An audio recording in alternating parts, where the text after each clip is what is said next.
creative friends, this is Freya and thank you so much for being here. So I allowed everything to dry naturally and I'm going to bring it up closer, and I'm really glad that I did not add any collage.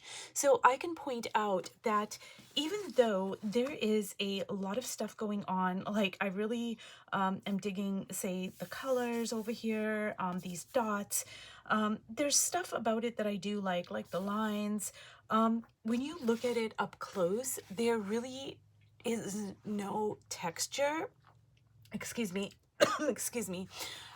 There's no texture, there's no depth, and this is a great illustration that like how much collage adds to the piece. So I'm just going to contrast it, and obviously, you know, this is like got a figure on it, and so there's a lot more layers on here, etc. But I also allowed my first layers to show through in a lot of this piece. And I'm just going to point out here that, say, all of this is just from my first layers, and this is the series that I did before this one. And even over here, the doily, this is just the white of the paper that you can see right through there because it ripped. And then this is the doily that I soaked in tea. And I didn't put any paint over top of it, but just look at how delicious it is. And over here, this is still, like, this part over here is a first layer. This is a first layer. So I just want you to kind of see how much collage adds to mixed media pieces.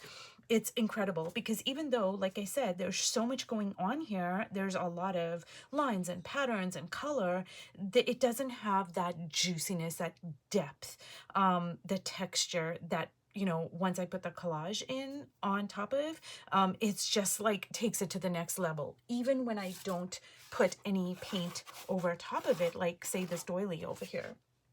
So what I'm going to do now is I am going to start adding some collage, and I do have like a whole bunch of inks, you guys, that I thought, you know what, maybe I will start using them. So these inks over here I found in my studio about 4 or 5 months ago, and these are the re-inkers by Ranger. So these are different than these inks. This is Dilution ink spray, and I think that these ones over here are more concentrated.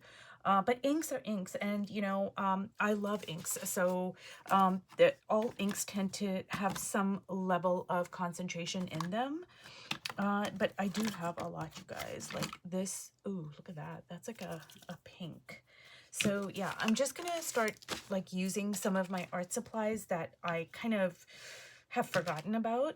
When I clean my studio, I find stuff and I'm like, hey, I didn't even know this was here. And then I start using them. So this is my tea soaked collage, you guys, and I'm just gonna start like putting it on here, and then I'm gonna put my inks.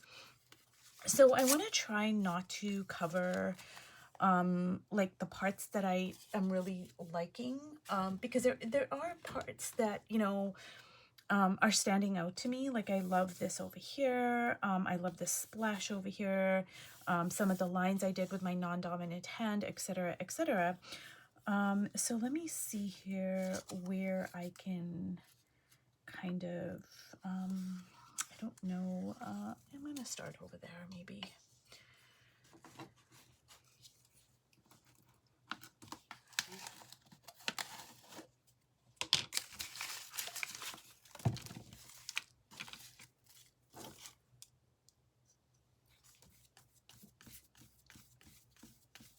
So another thing that I do, you guys, and when I make my video on me soaking my collage in tea, one of the things I do with junk mail is I crinkle it up before I even place it into the pan of tea. And the reason why I do that is, first of all, I like the texture, but also because the tea, it like gets into the creases and it just gives you such beautiful staining that is a bit irregular, which I really love. So yeah, like I love doing that. I just crumple up the paper and it just gives me such delicious, like, look at that, you guys. Look at this staining. It's not uniform. It's like very uneven, and it just makes for variety, interest. So I'm just like randomly putting down collage, you guys. I'm not like, now this, like working like this is a little bit different than when I did my my cross and the collage, because I layered my collage with the cross, like over top of the cross in the same shape. I'm not doing that here. I'm just kind of more randomly kind of applying it.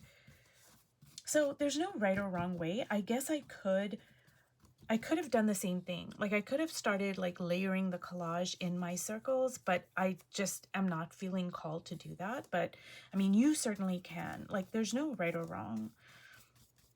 But I'm just like, no, I don't think I want to do that. So I'm just randomly kind of saying, oh, I think that this should go over here. And it's more so like what I'm doing is I'm putting collage in places that I don't mind covering up. The parts of the painting that I'm really wanting to keep, that's what I'm not putting collage on, except if it's my tea bags, because the tea bags are going to show you what's underneath because they're transparent. So say with my tea bags, like right over here, I think I might add like tea bag there. Now, I don't want it to be too thick right now. I want it to be kind of thin because I don't know what I'm going to paint over top of it. I think I'm going to paint a still life, but who knows? I might just even leave it like this, you guys.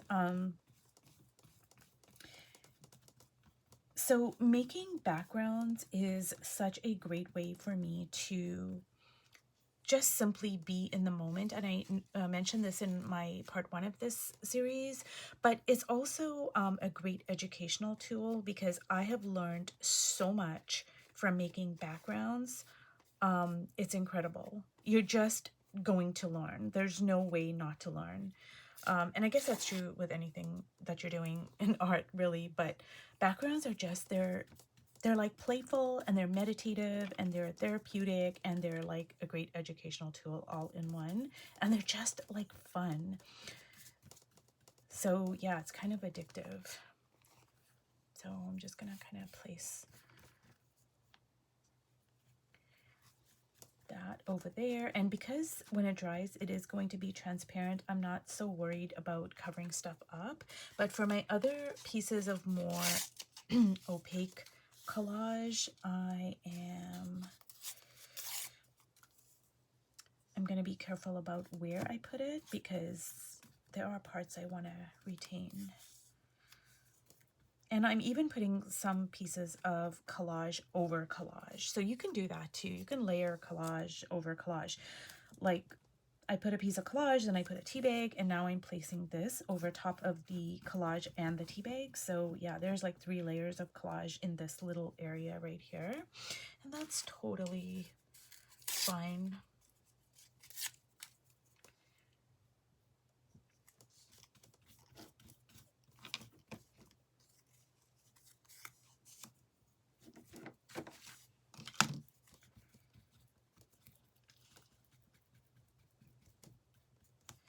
And okay, more tea bags here. Let's see.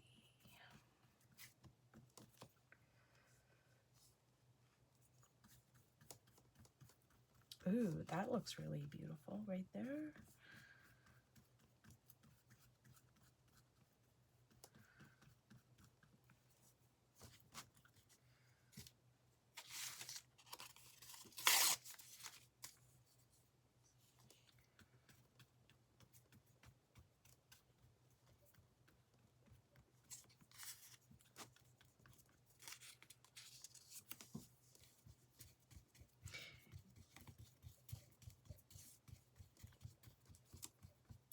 And I love the juxtaposition over here of this bright pop of pink with the neutral of the collage. Okay, so now what I'm going to do is I have like these different inks here. So this is my Dilutions ink spray. And I don't know if I'm going to spray it because sometimes ooh, look at that. Ooh, that is a beautiful pink. Like, look at that. And the reason why I don't want to, one of the reasons why I don't want to spray it is because it has been sitting in my studio for quite a while, and some of the, like, you know, the pump, it might be clogged. So when I try spraying it, it doesn't always come out. So, ooh, that is a pretty pink though. Like, what a shock of pink. Now this is my bright yellow here. So this is Liquitex, you guys. And, you know, just use whatever you have, honestly. You do not need to go and purchase anything extra when you're making backgrounds. Just use whatever you have. And actually, you know, whenever I've read stuff about creativity, having too much stuff is a hindrance to creativity. Dr. Estes talks about this quite a bit, and I've had other, you know, not just artists, but creatives, whatever the creative field might be, when you have too much of stuff, too many materials, that's a hindrance to creativity. So yeah, I really would just use whatever you have, you guys. I just happen to have these things on hand, but I certainly would not go and buy them.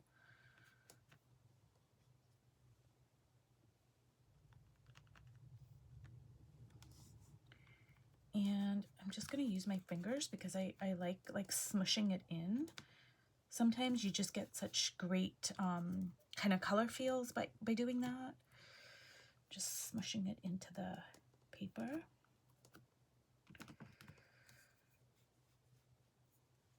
And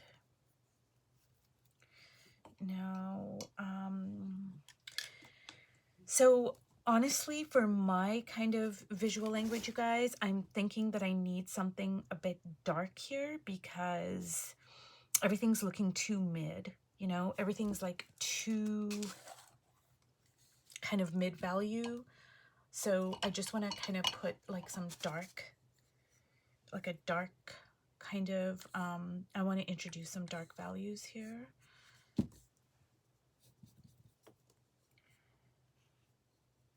And it doesn't have to be anything over the top.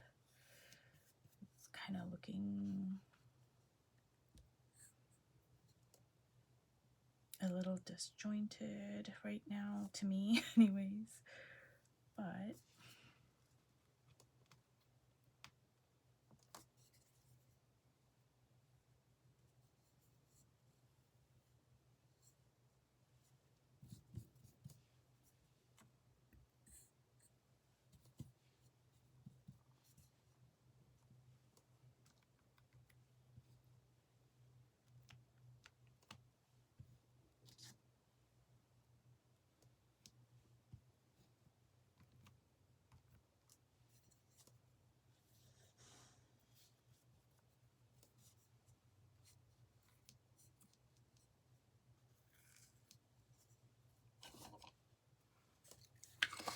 so I'm not really happy with this, you guys. I'm gonna be honest with you. I did feel like, yeah, I did need darker values, but I'm just not happy with the color palette. So I'm gonna add some blue here, and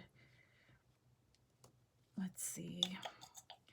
Sometimes, you know, when things happen like where I'm like, ugh, I'm not happy with it, that's actually kind of really good in a way, especially when I'm filming, because I'm like, okay, let me see how I can pull it out and get to a place where I do like it. And this is like very personal because obviously, you know, what you like may be different. It's going to be different than what, you know. Ooh, now I do like that. And it is, I did put some darks, but I like that blue a lot better. The black with this kind of color scheme was just flattening everything out too much, and I didn't like it.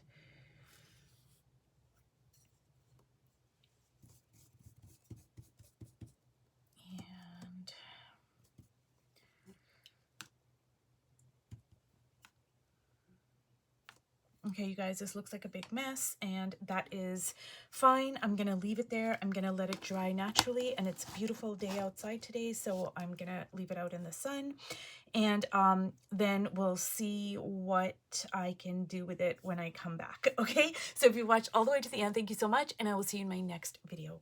Bye.